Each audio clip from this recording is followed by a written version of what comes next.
First, let's start with this case. I, 21F, went on holiday with my long-distance boyfriend, 23M, for about 2 weeks, starting on December 27th and ending on January 6th. I live in a small apartment. Nothing fancy, but it's a safe place for me after growing up in a terrible environment because of my father. I also own a cat, so I needed someone to take care of him while I was away since I couldn't take him with me. My mother volunteered to take care of my cat and suggested that my 14-year-old brother stay at my apartment for a few days during his winter holidays. I agreed, but gave him strict rules and a few responsibilities: feeding my cat, playing with him, cleaning the litter box, and completing some small tasks in a few video games. I told him I would leave my gaming PC behind so he wouldn't get bored, on the condition that he complete those minimal video game tasks. These tasks would have taken about 2 hours in total on just one day. After discussing everything with my mom and brother, I thought everything was settled. I left for my holiday, but I had a bad feeling in my gut. I tried to reassure myself, thinking, what's the worst that can happen? My mom will check on him from time to time. Unfortunately, I was terribly wrong. During those 2 weeks, I called and texted my mom and brother for updates on my cat. Everything seemed fine. At least that's what they told me. But when I returned home yesterday, I was devastated by what I found. My gaming chair, which was only 3 months old, was broken. The backrest no longer stays in place, and it's beyond repair. One of my sliding doors doesn't move at all anymore, likely because the wheels are broken. I found multiple areas in my apartment where candle wax had been spilled. Some of my alcohol was missing. Many areas in the apartment were sticky with mysterious substances. All of my food was gone, completely. I always keep enough groceries stocked to last me about a month, but there was nothing left. Worst of all, according to my neighbors, there had been parties at my apartment on several days after December 28th. Why is the date significant? Because my gut feeling got so bad that I told my mom to remove my brother from the apartment on December 28th. Despite this, it seems like he continued using the apartment after that date. Now, I'm in a terrible mental state. I've been shaken up and devastated all day. I want my brother to face serious consequences for the damage he caused. I want him to take responsibility and pay for everything he ruined, but I have no idea what to do. My mother has been avoiding me and seems to want to sweep the whole situation under the rug, as if it's not a big deal. Let's start judging. Everyone sucks. What did you think was going to happen when you let a 14-year-old stay alone in your apartment? I'm surprised there were not more issues, to be honest. He sucks for doing the damage, but you suck for not being smart enough to see this coming. Treat it as a lesson learned and move on. I don't know who you think you'd report him to. Your name is on the lease and you're responsible. As soon as the police learn you willingly turned the keys over to an unsupervised 14-year-old, they'll laugh you out of the building. If on the off chance they took you seriously, you'd be putting your brother into the criminal justice system over something that is ultimately your fault because you're an adult, and should know better, as it's entirely predictable that a young teenage boy could get up to mischief if left unsupervised for that long. Any damage done to the apartment is your responsibility.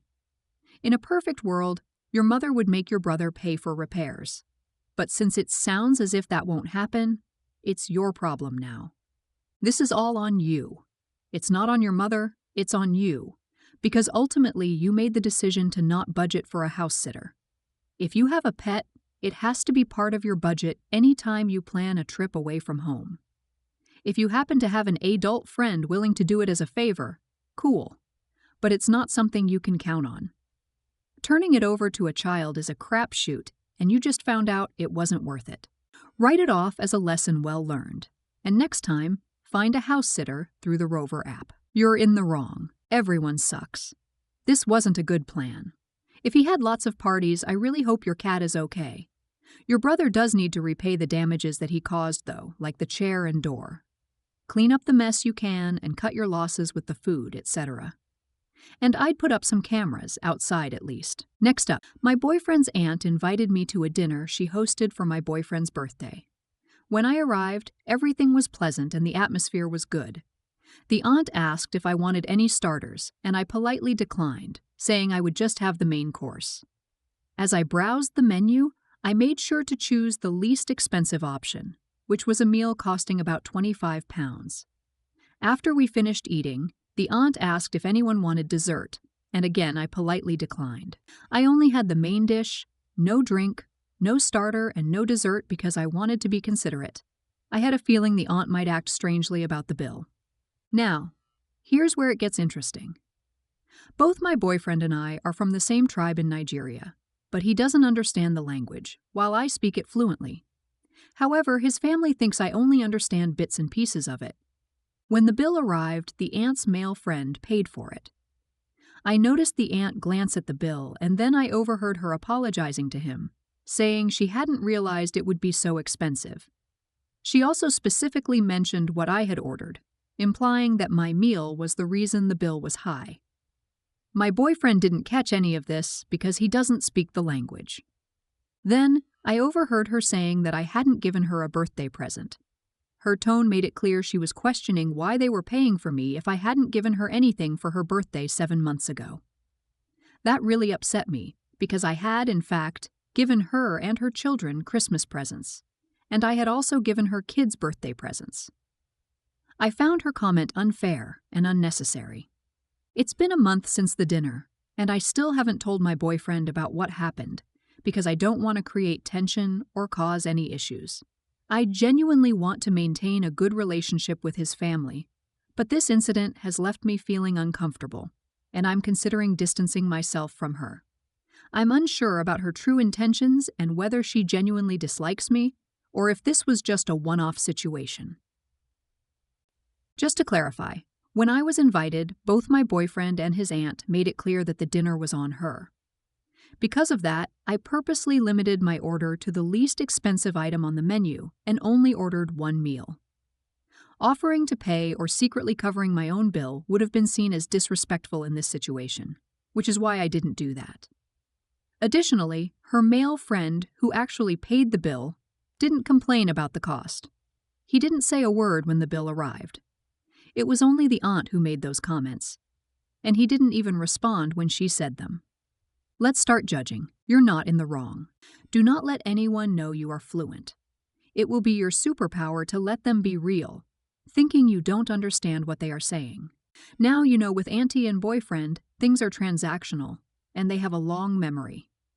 In the future, ask the waitstaff for a separate check for yourself. It seems as though an extra £25 expense is a burden to them. You're not in the wrong, but why would you get her a gift if it was your boyfriend's birthday? Maybe this was a typo. Was it her birthday, so she invited you and your boyfriend out to dinner? If so, did your boyfriend get her a gift? Because you have given her kids birthday presents, is there a reason why you didn't get her one or discuss getting a joint gift with your boyfriend? I have so many questions. You're not in the wrong. But here's the thing, taught to me by my sainted late mother. Always offer to pay more than your fair share of the bill when you go to an event like this. Grudgingly, allow them to force you to not pitch in. Kill them with kindness and leave them embarrassed thinking that about your generosity. Eventually, you do need to discuss this with your boyfriend.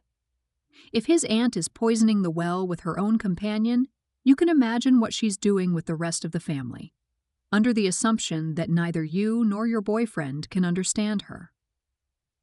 Next up, a bit of context. My boyfriend, 25men, and I, 25F, have been together for a decade. We're high school sweethearts and have introduced each other to our families. Over the past 3 months, we've been discussing who would attend his upcoming oath-taking ceremony. Initially, his mom said that she and his brother might come, but later, she mentioned that she, his sister, her child, and their nephew would attend, so they could also tour the area. Eventually, they decided not to come at all. His mom ultimately confirmed that no one from the family would be attending, as his sister and brother were too busy, and it seemed like she was the one pushing for them to go, not necessarily the whole family.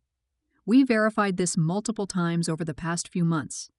After receiving final confirmation from both my boyfriend and his family that no one would be attending, I went ahead and booked a hotel for the two of us a few days ago.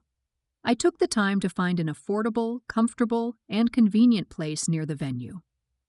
I also planned a mountain climbing activity, not as a surprise, but something I organized after we both agreed on it. Since the venue is a popular tourist spot with limited slots for activities, I booked early with my boyfriend's encouragement. He explicitly told me he wanted me to be with him, and both he and his mom reassured me that his family wouldn't be attending due to their busy schedules. However, this morning, my boyfriend told me that he was only able to secure one guest ticket for the ceremony, which I already knew because it's the venue's rule, and now his mom would be attending instead of me. He told me to just wait outside the venue during the event, even though it's expected to last for at least an hour and a half, and it's cold outside. He also said we'd no longer stay at the hotel I booked.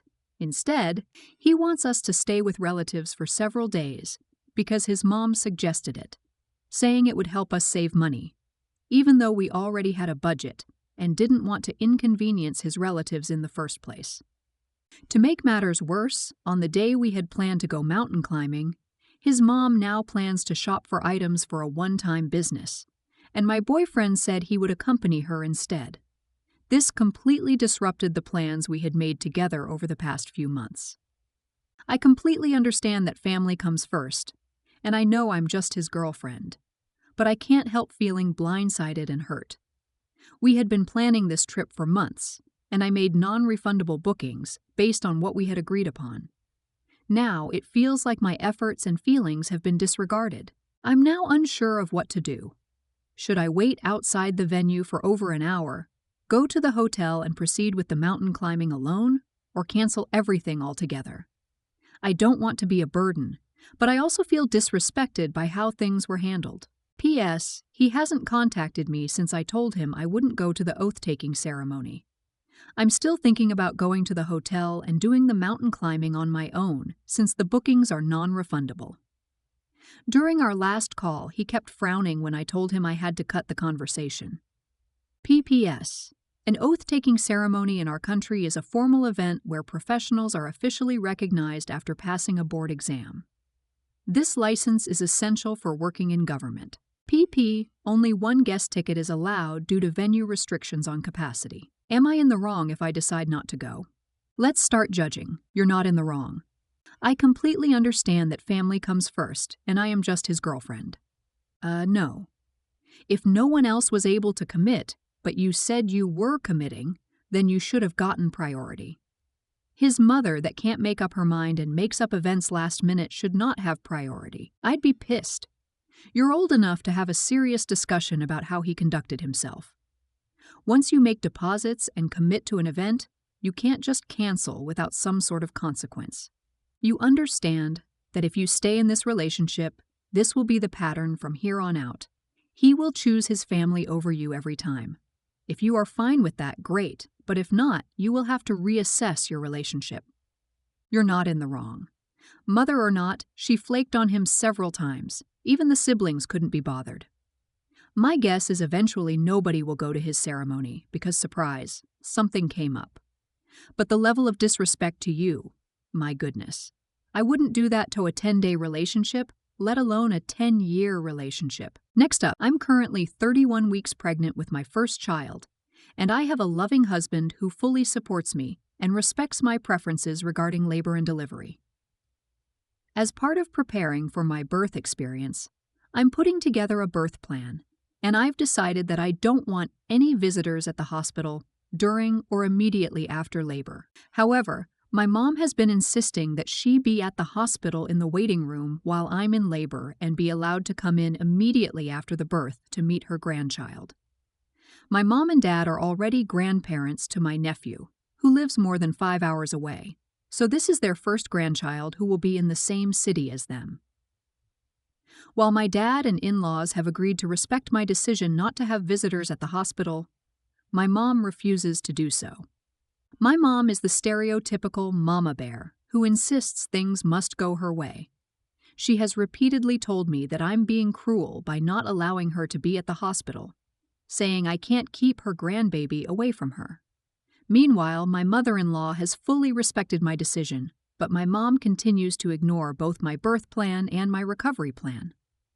I've tried to compromise by inviting her to visit once we're home from the hospital, where I'll be more comfortable, but she insists that I'm being mean and rude for setting this boundary in advance.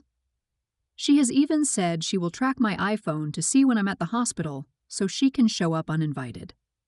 When I explain the hospital's visitor policy and how they will restrict access if necessary, she responded by saying, "Good thing I'm a pastoral caregiver," implying that she can use her role to bypass the rules and be there outside of normal visiting hours. I'm incredibly frustrated by this situation. I don't want to feel stressed about my mom showing up at such a vulnerable and important moment in my life. I want to prioritize my well-being and recovery, and I feel this boundary is necessary for me. However, her repeated attempts to override my wishes and guilt-trip me have left me questioning myself. Am I being the bad person for standing my ground and telling her, "No, thank you," when it comes to having visitors after labor? Let's start judging. You're not in the wrong. I have some harsh truths for you. Your mom isn't a type A mama bear. She is an attention-seeking, controlling, and manipulative woman, making the birth of your child about her and her feelings and needs. See how your MIL responded with respect. That's normal. Your mom having a grandkid far away doesn't excuse this behavior. If anything, it just delayed seeing this type of behavior. Taking her grandkid away because she isn't at the hospital to meet the baby as soon as they're born? I'm sorry, but that's not normal. Telling you that she will track your location is insane. And also, you need to stop sharing your location with both your parents. Telling you she will be able to get in through hospital security? Honestly, you are underreacting. I would tell my mother if she tracks your location and shows up at all after the birth, then she will find out exactly what it's like to have her grandbaby taken away. This is a preview of what's to come with your mom. Just wait. Boundaries and consequences for actions need to start immediately. I'm sure your sibling is grateful to be 5 hours away. Definitely remove her from my iPhone. My mom only gets my location when I'm out hiking with my husband, so someone knows where to start looking if we fall in a ravine or whatever. She clearly can't be trusted with that information, so I would take it away from her and make it a practice to stop answering your phone when she calls and wait hours or days to call her back, so she can't suss out that you're at the hospital. And yes, definitely tell your hospital you have someone on the do not visit list. It happens all the time, sadly. The labor ward at the hospital is used to playing bouncer against overbearing moms or MILs or ex-boyfriends or whoever wants to show up uninvited to your hospital room. It doesn't matter if she's a pastoral caregiver. If you tell your hospital, doctor, nurses that you do not want her there, she will not be permitted to attend the birth or see your child afterwards. They will tell her to leave.